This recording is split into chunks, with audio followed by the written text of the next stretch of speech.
السلام علیکم ورحمۃ اللہ وبرکاتہ۔ الحمد للہ رب العالمین الرحمن الرحیم مالک یوم الدین واشهد ان لا الہ الا اللہ وحدہ لا شریک لہ واشهد ان محمدا عبدہ ورسولہ صلوات اللہ وسلامہ علیہ وعلی آلہ وعلی اصحابہ ومن اہتدی بہدیہ واستنى بسنتہ الی یوم الدین وبعد۔ معزز سامعین و ناظرین، گزشتہ ہفتے رسول ایمان کے جس بات کی شروعات کی گئی تھی، آج انشاءاللہ اس کو ہم ختم کریں گے اور یہ کتاب کا آخری درس ہوگا، اور اس کے بعد انشاءاللہ کسی نئی کتاب کا انتخاب کریں گے، پھر اس کے بعد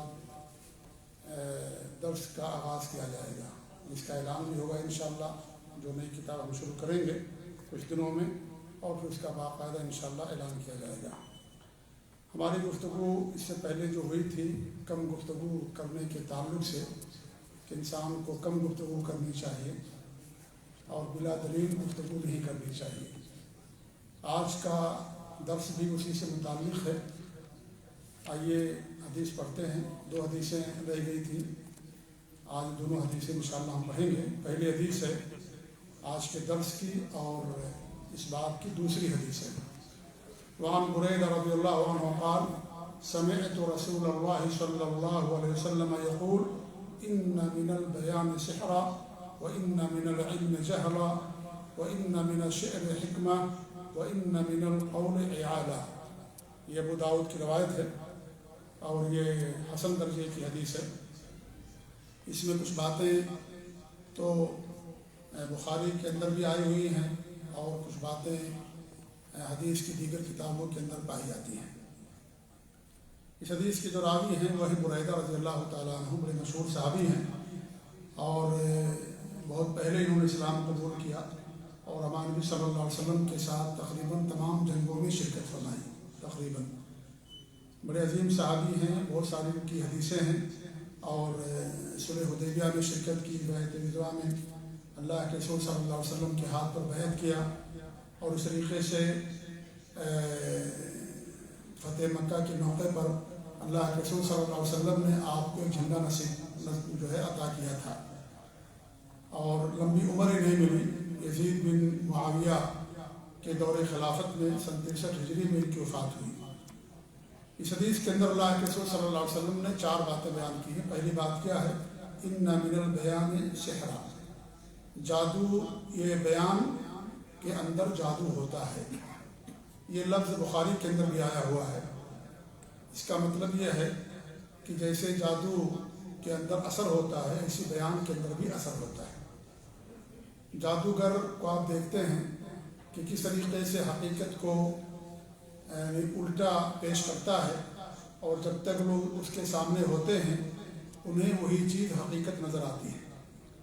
لاٹھی سانپ نظر آتی ہے، یا اس طریقے سے کوئی چیز ہے، پھول کا گلدستہ ہے، وہ آپ کو کبوتر نظر آئے گا، یا اور کچھ نظر آئے گا، تو یہ اس کا اثر ہوتا ہے جادو کا۔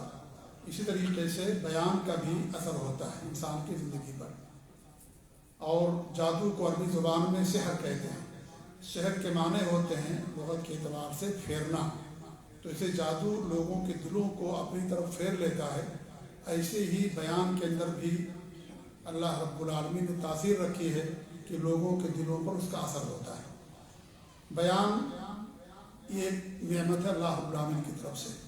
اگر انسان اسے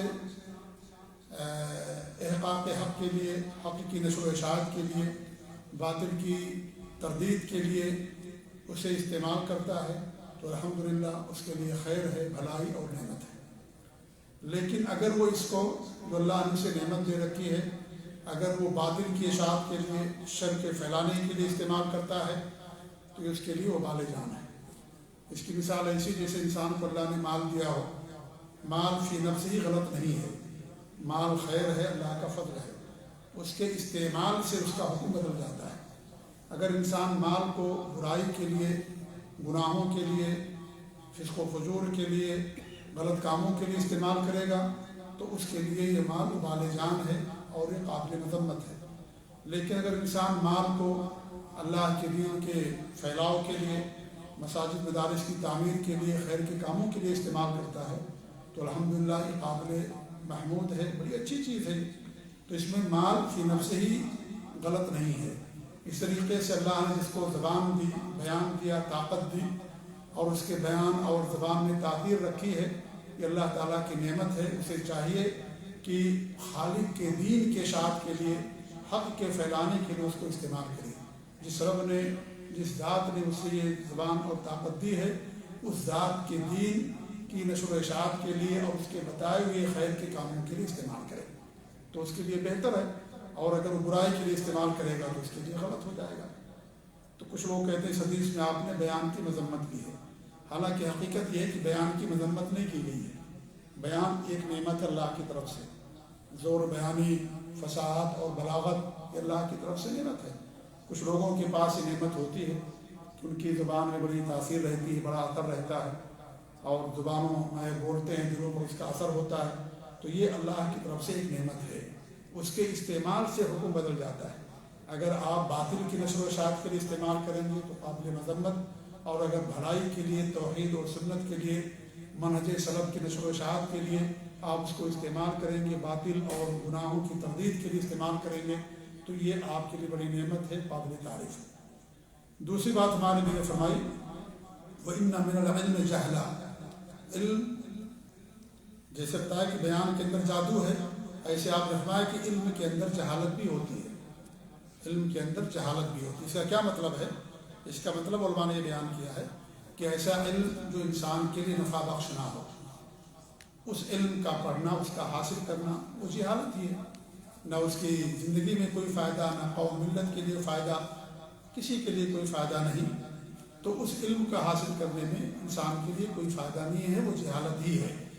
یا ایسا علم جو انسان کو حق سے روک دے، یا علم ہوتے ہوئے حق کو نہ اپنائے، باطل کو اپنائے، باطل کی نشر و اشاعت کرے، اس کی طرف لوگوں کو بلائے، تو علم تو ہے اس کے پاس لیکن اس علم کا کوئی فائدہ نہیں ہے۔ اس لیے ہمارے نبی صلی اللہ علیہ وسلم ایسے علم سے جو نفع بخش نہ ہو اللہ کی پناہ مانگتے تھے۔ اللہم انی اعوذ بک من علم لا ینفع۔ اس لیے ہمیشہ انسان کو علم نافع کی دعا کرنا چاہیے کہ اللہ تعالیٰ تو ہمیں علم نافع عطا فرما، وہ علم جو نفع بخش ہو، اس کی ذات کے لیے، معاشرے کے لیے، سب کے لیے نفع بخش ہو۔ ایسے علم کے لیے انسان کو دعا کرنی چاہیے۔ تو اللہ کے رسول صلی اللہ علیہ وسلم فرماتے تھے، اللہ تعالیٰ میں تیری پناہ چاہتا ہوں ایسے علم سے جو نفع بخش نہ ہو۔ اور ہمارے نبی نے فرمایا کہ جب انسان مر جاتا ہے تو اعمال کا دروازہ بند ہو جاتا ہے، لیکن تین چیزیں ایسی ہیں جس کا ثواب انسان کو مرنے کے بعد بھی پہنچتا ہے۔ تین ہی چیزیں نہیں، بہت ساری چیزیں ہیں۔ آپ نے اس حدیث کے اندر تین چیزیں بیان کی ہیں۔ اس میں کیا فرمایا؟ او علم ينتفع به، ایسا علم جو نفع بخش ہو۔ اگر علم نفع بخش نہیں ہے تو اس کے لیے وبال جان ہے۔ کتابیں چھوڑ کر کے گیا، تقریریں چھوڑ کر کے گیا، باطل اور خرافات اور شرک پر مبنی کتابیں اسی سے متعلق، تو وہ وبال جان ہے، اس کے لیے فائدہ نہیں ہوگا، اس کو نقصان ہی نقصان ہوگا۔ مرنے کے بعد بھی جتنے لوگ گمراہ ہوں گے اس کی کتاب سے، اس کے درس سے، اس کی کیسٹوں سے، اتنی گمراہی اس کو بھی حصے کے اندر آئے گی۔ مر گیا وہ، لیکن پھر بھی گناہوں کا سلسلہ جاری رہے گا، کیونکہ وہ ذریعہ بن رہا ہے۔ انسان مر جاتا ہے، خیر چھوڑ کر کے جاتا ہے اور حق کی باتیں چھوڑ کر کے جاتا ہے، جب تک لوگ اسے فائدہ اٹھاتے ہیں اس کو مرنے کے بعد بھی فائدہ ہوتا رہتا ہے۔ اور یہاں اس کے برعکس اگر وہ یہ ساری چیزیں چھوڑ کر کے جائے گا جو نقصان دہ ہیں تو اس کا نقصان بھی اسے اٹھانا پڑے گا۔ اسے اللہ کے رسول صلی اللہ علیہ وسلم کی حدیث ہے کہ یعذب المیت ببکاء اہلہ، میت کو اس کے گھر والوں کے رونے سے عذاب دیا جاتا ہے۔ وہ تو آدمی مر گیا، چلا گیا دنیا سے، اس نے تو نہیں کہا کہ میرے اوپر رو، اس نے تو نہیں کچھ کہا، پھر بھی کیوں عذاب دیا جاتا ہے؟ تو اس کا مطلب یہی ہے کہ اسے معلوم تھا کہ میرے خاندان میں، میرے گھر میں مرنے والوں پر نوحہ کیا جاتا ہے، ماتم کیا جاتا ہے، غلط کام کیے جاتے ہیں، لیکن اس نے وصیت نہیں کی کہ ان سب چیزوں کو میرے مرنے کے بعد مت کرنا، گویا کہ وہ اس سے راضی تھا، اس لیے مرنے کے بعد بھی اس کو عذاب دیا جائے گا۔ کریں گے دوسرے لوگ لیکن سزا اس کو ملے گی، کیونکہ اس نے لوگوں کو منع نہیں کیا۔ معاملہ بڑا خطرناک ہے میرے بھائی، معاملہ کوئی آسان نہیں ہے یہ کہ جو ہمارے معاشرے کے اندر کتنی بدعات، خرافات اور شرک رائج ہیں، انسان دنیا سے چلا جاتا ہے، کوئی وصیت نہیں کرتا. کچھ تو ایسے ہوتے باقاعدہ غلط چیزوں کی وصیت کر کے جاتے ہیں. جی ہاں، تو اللہ تعالیٰ ایسے لوگوں کے شر سے لوگوں کو محفوظ رکھے. تو آپ نے فرمایا کہ علم کے اندر جہالت ہے، کوئی فائدہ نہیں. اور جہالت اس سے بہتر ہے، سمجھ لیجیے، جو علم انسان کو گمراہ کر دے، صحیح راستے سے بھٹکا دے. علم ہونے کے باوجود بھی اللہ رب العالمین جیسا کہ فرمایا قرآن کریم کے اندر، افرأیت من اتخذ الہہ ہوا، کہ آپ نے اس آدمی کو دیکھا، ایسے شخص کو جس نے اپنے نفسانی خواہشات کو اپنا معبود بنا لیا. اس کا جو دل کہے گا وہی کرے گا، وہ دل وہی اس کا مفتی ہے. سب سے بڑا خالق اور رب اور معبود اس کا دل ہے، جو دل کہے گا وہی کرے گا. تو اس نے گویا کہ اپنے نفسانی خواہشات کو معبود بنا لیا اور اسی کے مطابق وہ زندگی گزارتا ہے.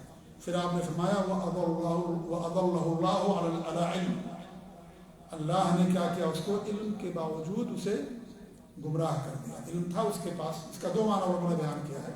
ایک معنی تو یہ کہ اللہ رب العالمین کو معلوم تھا، ظاہر بات ہے اللہ کو ہر چیز کا علم ہے، تو اللہ کو معلوم تھا کہ صحیح راستہ نہیں اپنائے گا، تو اللہ نے اسے اپنے علم کے مطابق اس کو گمراہ کر دیا.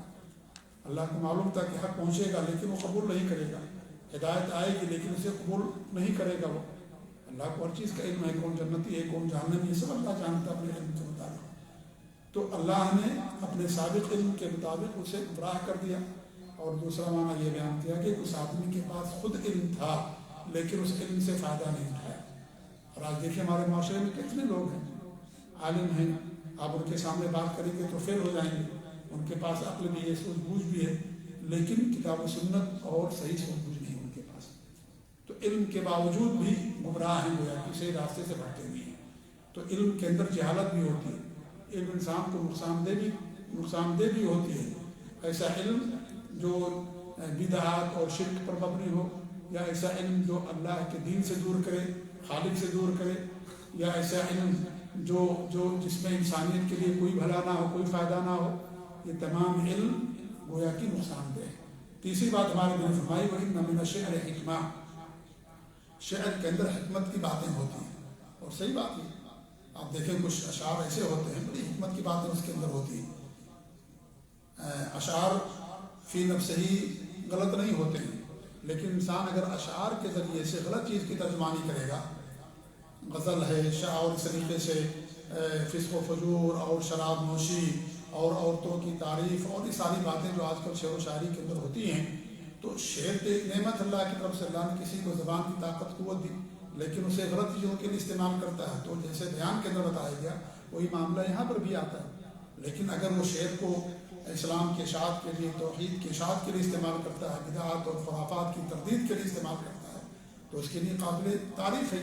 اسی اللہ کے رسول صلی اللہ علیہ وسلم کے زمانے بہت سارے شعراء تھے، حسان بن ثابت تھے، عبداللہ بن رواحہ تھے، اور بڑے بڑے شعراء تھے، باقاعدہ اللہ کے رسول صلی اللہ علیہ وسلم کی تعریف، اللہ کی تعریف کرتے تھے. لوگ ہمارے نبی کی ہجو کرتے تھے، مذمت کرتے تھے، شعراء کرام باقاعدہ دفاع کیا کرتے تھے. تو یہ چیز ہوتی تھی. تو شعر فی نفس ہی غلط نہیں ہے، لیکن انسان اگر شعر سے غلط بات کرے گا تو غلط ہو جائے گی. اللہ نے آپ کو بولنے کی طاقت دی ہے، تو کیا بولنا یہ اللہ کی نعمت ہے؟ بولنا نعمت ہے، لیکن آپ اس بولنے کی طاقت کو حق کے لیے استعمال کریں تو اس میں بولنے کی طاقت جو اللہ نے دی ہے اس میں کوئی قصور نہیں. اس کا قصور آپ کا ہے کہ آپ نے اس کو غلط چیزوں کے لیے استعمال کیا. تو شعر کا بھی معاملہ یہی ہے. آج ہمارے معاشرے میں اتنے اشعار غلط کہ اللہ کی پناہ. جی ہاں، شعر و شاعری کے اندر مشاعرے ہوتے ہیں، آپ جا کے دیکھیے، اس کے اندر شراب کی تعریف، عورتوں کی تعریف، اور اس طریقے سے فسق و فجور کی تعریف، برائیاں کیا کیا اس کے اندر بیان ہوتی ہیں. اور جو بدعتی قسم کے شعراء ہیں، آپ ان کے اشعار پڑھیں گے تو اس میں بدعات کی ترغیب و اشاعت، نعوذ باللہ شرک کی دعوت، اور لوگ باقاعدہ اس کے ذریعے سے لوگوں کو بلاتے ہیں. تو یہ کیا ہے؟ یہ اللہ تعالیٰ کی دی ہوئی نعمت کا غلط استعمال ہے.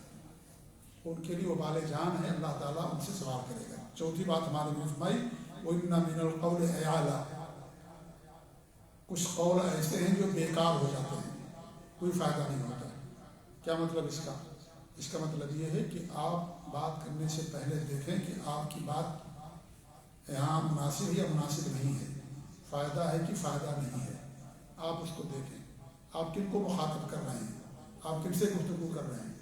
آپ اگر عام الناس کو، عام لوگوں کو خطاب کر رہے ہیں اور زبان ایسی استعمال کرتے ہیں کہ ان کے سر سے اوپر نکل جائے تو اس کا کوئی فائدہ نہیں، گویا کہ قول آپ کا باطل ہو گیا، اس کا کوئی فائدہ نہیں ہوا۔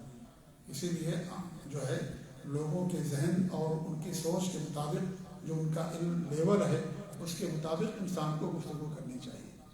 جیسا کہ عبداللہ بن مسعود رضی اللہ عنہ سے، علی رضی اللہ عنہ سے آتا ہے کہ تم چاہتے ہو کہ اللہ اور اس کے رسول کی تکذیب کی جائے، یعنی ایسی بات کرو، ایسی پیچیدگیاں بیان کرو یا ایسی باریکیاں بیان کرو، سمجھ لیجیے جو لوگوں کے پلے نہ پڑے، تو اس کو عام لوگوں کے سامنے نہیں بیان کرنا چاہیے۔ وہ علماء کے سامنے انسان بیان کرے اور اس پر گفتگو ہو، اس پر دراسہ ہو، تحقیق ہو، لیکن اگر عام لوگوں کی مجلس سے آپ ایسی گفتگو کریں گے تو ظاہر بات ہے اس کا کوئی فائدہ نہیں ہوگا۔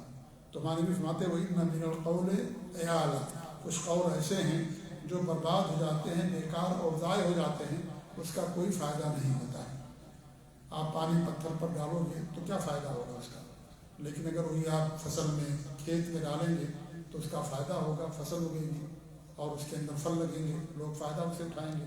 تو اس طریقے سے گفتگو کرنے سے پہلے انسان کو دیکھنا چاہیے کہ ہمارے جو مستمعین ہیں، سننے والے ہیں، جن کے لیے میں بات کر رہا ہوں، ان کا لیول کیا ہے اور کیا یہ موضوع ان کے لیے مناسب ہے۔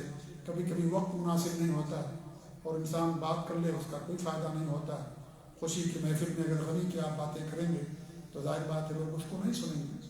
نکاح کی محفل ہے، ولیمہ کی مجلس ہے، آپ اس میں جنازے کے مسائل بیان کریں، موت کے مسائل بیان کریں تو ظاہر بات ہے لوگ اس کو نہیں سنیں گے، کوئی اس کا فائدہ نہیں ہوگا۔ یا موت کا وقت ہے اور وہاں پر آپ نکاح اور دنیا کے مسائل بیان کریں، شادی بیاہ کے، تو وہ مناسب نہیں ہوگا۔ تو انسان دیکھتا ہے کہ وقت کون سا ہے، وقت کا بھی انسان کو خیال رکھنا پڑتا ہے، لوگوں کو خیال رکھنا پڑتا ہے۔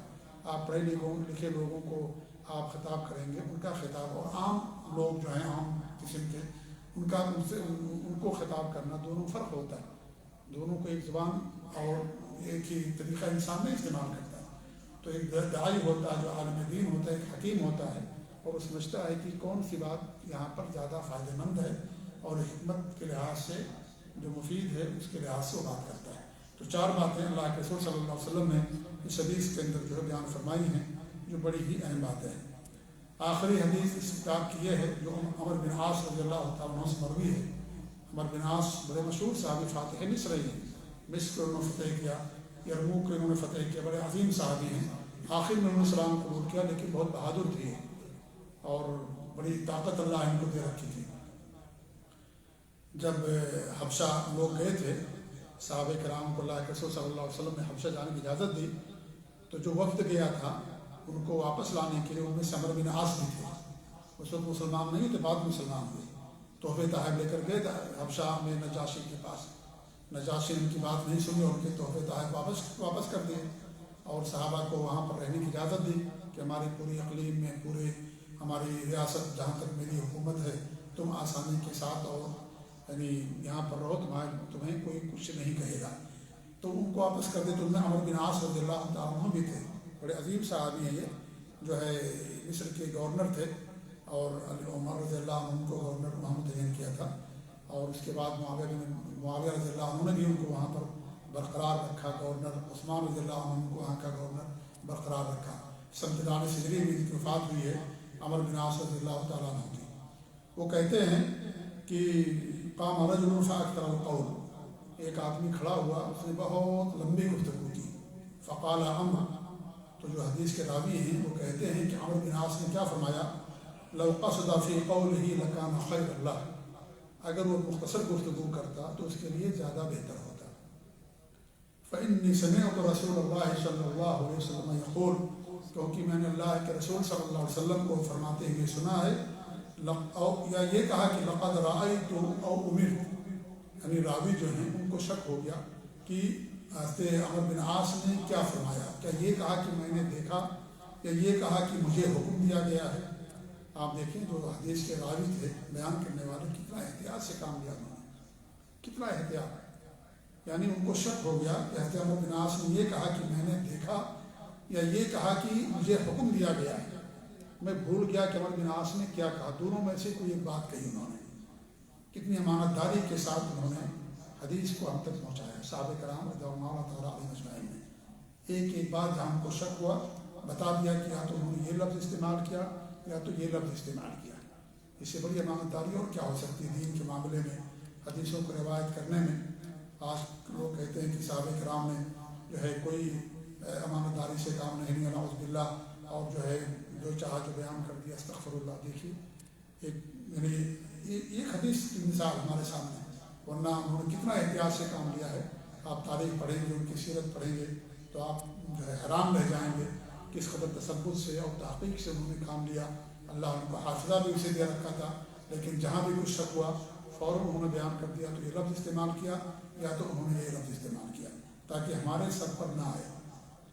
کیا کہا کہ ان اتزوج فی القول فإن التجوز هو خیر, کہ ہم قول کے اندر بات کرنے میں اختصار سے کام لیں, کیونکہ اختصار ہی کے اندر خیر ہے, اختصار ہی کے اندر بھلائی ہے. اور اصل یہ کہ انسان مختصر گفتگو کرے, کیونکہ انسان اگر بہت لمبی گفتگو کرتا ہے تو انسان کے ذہن سے اکثر باتیں نکل جاتی ہیں, لیکن مختصر بات رہتی ہے تو پوری بات کا خلاصہ اس کے ذہن میں باقی رہتا ہے. لیکن اگر لمبی گفتگو ہو, شروع میں کیا کہا گیا, درمیان میں کیا کہا گیا, اور ساری باتیں انسان بھول جاتا ہے اور آخر کی 2-4 باتیں سے یاد رہتی ہیں. اس لیے اصل یہ ہے کہ انسان اختصار سے کام لے, لیکن ضرورت کے تحت انسان لمبی گفتگو بھی کر سکتا ہے. ایک مرتبہ ہمارے نبی صلی اللہ علیہ وسلم نے پورے دن لوگوں کو نصیحت فرمائی, فجر کے بعد, ظہر کے بعد, عصر کے بعد, مغرب کے بعد لوگوں کو آپ نے نصیحت فرمائی. پوری یعنی جنت اور جہنم کا ذکر, دنیا کی تخلیق کیسے ہوئی, پوری باتیں ہمارے نبی صلی اللہ علیہ وسلم کو بیان فرمائی. آپ قرآن دیکھ لیجیے, کہیں اختصار سے کام لیا گیا, کہیں تفصیل سے بیان کیا گیا, ایک ہی واقعہ مختلف پیرائے میں اللہ رب العالمین نے بیان فرمایا. تو ایسا نہیں ہے کہ لمبی گفتگو کرنا حرام ہے, ضرورت کے تحت ہے. اگر ضرورت ہے, موضوع ایسا ہے جو موضوع 10-15-20 منٹ میں نہیں ختم ہو سکتا ہے اور تفصیل طلب موضوع ہے تو انسان لمبی گفتگو بھی کر سکتا ہے. اور اگر مختصر موضوع ہے تو انسان, چھوٹا موضوع ہے تو انسان مختصر گفتگو کرے. تو یہ موضوع کے لحاظ سے ہوتا ہے, موقع اور محل کی مناسبت سے ہوتا ہے. تو اصل یہی کہ انسان کی گفتگو مختصر ہو, لیکن ضرورت کے تحت انسان لمبی گفتگو بھی کر سکتا ہے. اس لیے آپ صلی اللہ علیہ وسلم کی حدیثیں بھی دیکھیں, آپ چھوٹی بھی حدیثیں ملیں گی, بڑی حدیثیں بھی ملیں گی. تو ضرورت کے تحت انسان گفتگو کر سکتا ہے. ایسا نہیں ہے کہ یہ شریعت کے اندر یہ چیز حرام ہے. ویسے خیر اسی کے اندر زیادہ ہے کہ انسان مختصر گفتگو کرے تاکہ لوگوں کے ذہن میں ساری باتیں محفوظ رہیں. یہ آخری حدیث تھی, اس پر میں اللہ تعالیٰ کا شکر ادا کرتا ہوں کہ اللہ رب العالمین نے مجھے اس عظیم الشان اور اہم ترین کتاب جو الایمان سے متعلق ہے اس کی شرح کی توفیق دی. الحمدللہ 95 درس ہوئے ہیں. جو درس تھا 95 جو ہے درس تھا, اور اس کی شروعات 13 اگست 2019 میں کی گئی تھی, لیکن بیچ میں کرونا آ گیا تھا اور کچھ درس بند ہو گئے تھے, اور 95 درس ہوئے اس کتاب کے اوپر الحمدللہ. تو اللہ تعالیٰ سے ہماری یہ دعا ہے, اللہ رب العالمین ہم نے جو کچھ کہا ہے اللہ تعالیٰ آپ لوگوں سے پہلے مجھے عمل کرنے کی توفیق دے. اللہ تعالیٰ اس گفتگو کو ہمارے لیے حجت بنائے, ہمارے خلاف حجت نہ بنائے. اللہ تعالیٰ ہمیں اپنے دین کا علم حاصل کرنے کی توفیق دے اور اللہ تعالیٰ اس پر عمل کرنے کی توفیق دے. اگر اس میں کوئی بات ہم نے غلط کہی ہے تو ہماری طرف سے ہے, شیطان کی طرف سے ہے. اللہ تعالیٰ اس کے شر سے ہم سب کو محفوظ رکھے, اور جو حق باتیں ہیں اللہ تعالیٰ ہمیں اور آپ سب کو اس پر عمل کرنے کی توفیق دے. اور اللہ تعالیٰ ہم سب لوگوں کو دین پر توحید پر قائم رکھے, ہمارے ایمان کے اندر پختگی عطا فرمائے اور توحید خالص اللہ تعالیٰ ہم سب کو عطا فرمائے. یہ بہت اہم بات ہے کیونکہ یہی ہمارے لیے اسی کے اندر نجات ہے. اللہ تعالیٰ کی توحید خالص اور انسان کا اپنے آپ کو شرک سے محفوظ رکھنا. انسان کی نماز, اس کا روزہ, اس کی زکوٰۃ اور حج اسی وقت کام آئے گا جب انسان کے پاس توحید خالص بھی ہوگی. توحید خالص بھی ہوگی تبھی اس کے پاس کام آئے گا.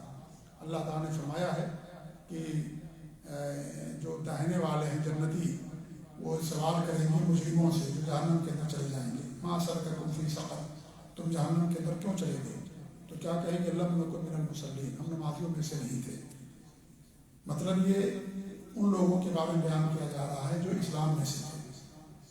جی ہاں, اسلام میں سے تھے, ان لوگوں کے بارے میں بیان کیا جا رہا ہے. جی, تو اس کا مطلب کیا ہوا کہ انسان کی نماز بھی کام نہیں آئے گی اگر انسان کا عقیدہ صحیح نہیں رہے گا, اور اعمال کام نہیں آئیں گے اگر انسان کا عقیدہ صحیح نہیں رہے گا. تو انسان کے لیے ایمان اور عقیدہ یہ بنیادی چیز ہے. یہ بھی اپنی جگہ پر بہت اہم ہے, اس کا بھی کرنا انسان کے لیے فرض ہے, ضروری ہے, لیکن سب سے زیادہ ضروری انسان کے پاس توحید خالص اور ساتھ ہی ساتھ انسان کا اپنے آپ کو شرک سے بچا کر کے رکھنا۔ تو اس کتاب کے اندر بہت ساری باتیں امام موصوف مجدد امام محمد بن وہاب رحمۃ اللہ علیہ ایمان سے متعلق، اللہ کی صفات، اللہ کے حقوق، نبی کے حقوق اور اس طریقے سے ایمان سے متعلق بہت ساری باتیں، پھر آخر میں قول اور گفتگو سے متعلق، کیونکہ میں نے بتایا کہ یہ بھی ایمان میں سے ہے، یہ بھی ایمان میں سے ہے یہ ساری چیزیں، اس لیے ایمان کے اندر انہوں نے ساری باتیں بیان کی۔ تو اللہ تعالیٰ سے ہماری دعا ہے کہ اللہ رب العالمین ہم سب کو ان تمام چیزوں پر جو خیر کی چیزیں ہیں ان پر اللہ تعالیٰ عمل کرنے کی توفیق دے، اور اللہ تعالیٰ ہم سب کو شرک سے، بدعات و خرافات سے اور منہج سلف کی مخالفت سے اللہ تعالیٰ ہم سب کو محفوظ رکھے، منہج سلف پر اللہ رب العالمین ہم سب کو قائم و دائم رکھے، آمین رب العالمین۔ آپ لوگوں کا بھی شکریہ کہ آپ لوگوں نے ٹائم دیا، سنا، اور جو بھی ہمارا درس سنتے ہیں ان سب کا ہم شکریہ ادا کرتے ہیں، اور ان سے ہی گزارش ہے کہ جو بھی درس ہو آپ اس کو سنیں، اور اللہ تعالیٰ سے اپنے لیے، ہمارے لیے، سب کے لیے جو ہے خیر و برکت کی دعائیں کریں۔ اللہ تعالیٰ ہم سب لوگوں کو اپنے دین اور توحید پر قائم رکھے، آمین۔ جزاکم اللہ خیر، وصلی اللہ علیہ محمد وعلی آلہ وصحبہ اجمعین۔ السلام علیکم ورحمۃ اللہ وبرکاتہ۔